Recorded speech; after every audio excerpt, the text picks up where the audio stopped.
Catering in Coleg y Cymoedd, 3 courses. Level 1, basic cookery, you'll come in, we'll teach you the basics. Level 2 is more intermediate, you get to do more competition work.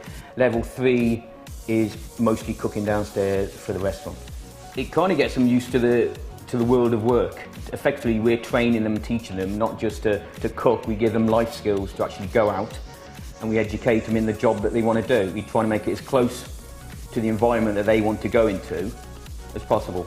I wanted to take the catering course here at Coleg y Cymoedd because I make cakes and cupcakes. In order to get into that business, I wanted to do the patisserie course.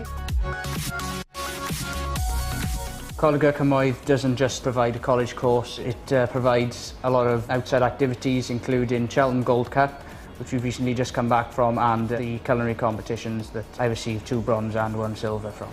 I chose the catering course in Coleg y Cymoedd as the facilities it has is one of the best.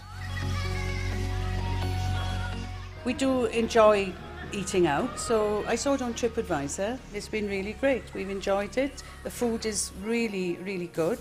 Service is good. Today I was in the restaurant and I was practicing serving and waiting on actual customers. It makes me feel more confident. It gives me more ability to feel happy working in the environment. It's very rewarding coming to a college but seeing the general public come in and see the dishes as if they are from a professional kitchen.